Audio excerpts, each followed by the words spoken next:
নমস্কার বন্ধুরা, আজকে নিয়ে এসেছি আমি আলুর রুটি রেসিপি। আমরা নানান ধরনের রুটি আবার নানান ধরনের আলুর পরোটাও খেয়েছি, তবে এইভাবে একবার আলু দিয়ে রুটিটি বানিয়ে দেখবেন, খেতে দুর্দান্ত স্বাদের হয় আর রুটিগুলো পুরো নরম সফট তুলোর মতন হয়। প্রত্যেকটা রুটি ফুটবলের মতন ফুলবে, রুটিগুলো দেখতেও খুব খুশি লাগবে। আশা করি আজকের আমার এই আলুর রুটি রেসিপিটি আপনাদের ভালো লাগবে, তাই ভিডিওটি সম্পূর্ণ দেখার অনুরোধ রইল।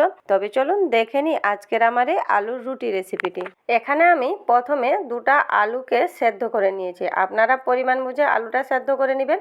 এখানে এই সেদ্ধ আলুকে কিন্তু ম্যাশ করে নিতে হবে, আর এমনভাবে ম্যাশ করতে হবে যাতে কোনো গুটলি না থাকে। যদি আলুতে গুটলি থেকে যায় তাহলে রুটিগুলো কিন্তু ভালো হবে না। এখানে দেখুন খুব ভালোভাবে মিহি করে আমি ম্যাশ করে নিয়েছি, একটুও দানা নেই।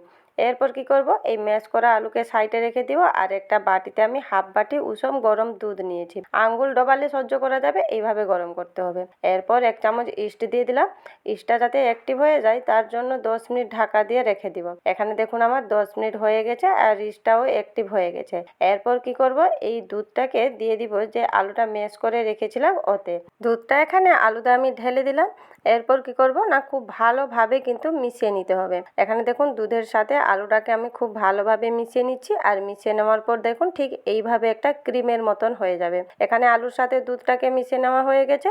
এরপর এখানে আমি 250 গ্রাম ময়দা নিয়েছি। ময়দার বদলে এখানে আটা দিয়েও কিন্তু বানানো যায়। এখানে 250 গ্রাম ময়দা নিয়ে তাতে পরিমাণ মতো লবণ দিয়ে দিলাম। এরপর আলুর সাথে ময়দাটাকে খুব ভালোভাবে মিশিয়ে নিব। এখানে আমি চামচটা তুলে নিচ্ছি, হাত দিয়ে মাখিয়ে নিব। হাতে অল্প একটু তেল দিয়ে দিলাম যাতে রুটিটা একটু সফট হয়। এখানে ভালোভাবে আমি হাত দিয়ে মুথে মুথে মাখিয়ে নিব। আর এইখানে এই রুটির ডোটাকে কিন্তু খুব ভালোভাবে মুথে নিতে হবে। এখানে দেখুন কিছুক্ষণ আমি রুটির ডোটাকে আমি মুথে নিয়েছি, আর ডোটাকে এখানে একটু নরম করে মাখতে হবে। সাধারণত যেভাবে আমরা রুটির জন্য মাখাই তার থেকে একটু নরম করতে হবে আর কি। এখানে দেখুন ডোটা মাখানো হয়ে গেছে।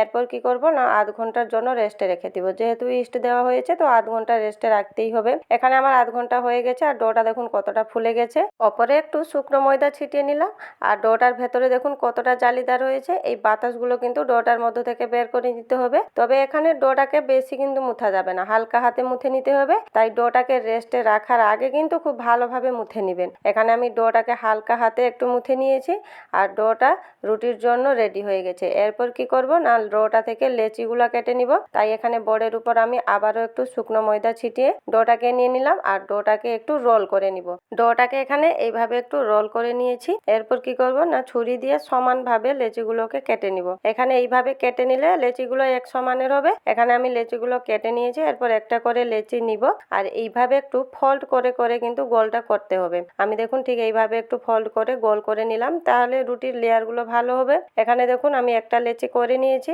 এরপর আবারও একটা একই প্রসেসে লেচিগুলো করে নিতে হবে। এখানে একইভাবে সবগুলা লেচি করে নিব। এই দেখুন, আর রাখার আগে অল্প একটু কিন্তু ময়দা ছিটিয়ে রাখবেন। এখানে সবগুলা লেচি করা হয়ে গেছে।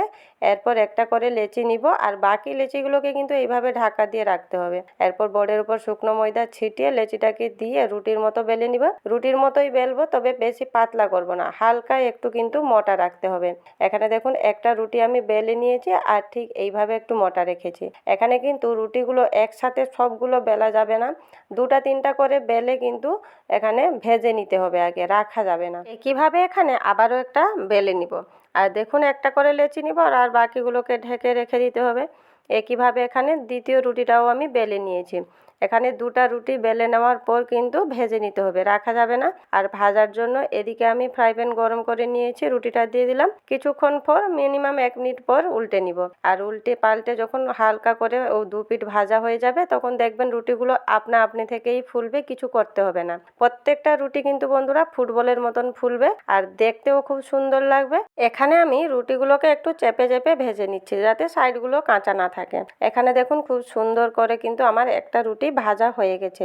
একইভাবে আবারও একটা রুটি ভেজে নিব। রুটিটা দেওয়ার 1 মিনিট পর কিন্তু উল্টে নিতে হবে, আর এইভাবে উল্টে পাল্টে 2 পিঠ হালকা যখন ভাজা হয়ে যাবে তখন দেখবেন প্রত্যেকটা রুটি পুরো ফুটবলের মতন ফুলবে, আর নরম সফট হবে, দেখতেও খুব সুন্দর লাগবে। এখানে দেখুন দ্বিতীয় রুটিটিও আমার খুব সুন্দরভাবে ফুলেছে আর খুব সুন্দরভাবে ভাজা হয়ে গেছে।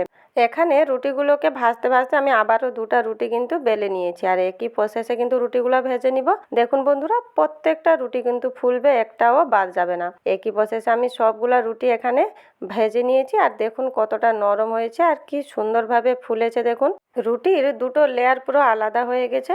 আর এই রুটিগুলো নর্মাল রুটি থেকে খেতে কিন্তু ভীষণ স্বাদের হয়। এই দেখুন বন্ধুরা, প্রত্যেকটা রুটি কিন্তু ফুলবে, একটাও রুটি কিন্তু বাদ যাবে না, খুবই নরম সফট হবে। আর একটা রুটি আমি ছিঁড়েও দেখিয়ে দিচ্ছি, দেখুন ভেতরে কতটা সুন্দরভাবে ফুলেছে।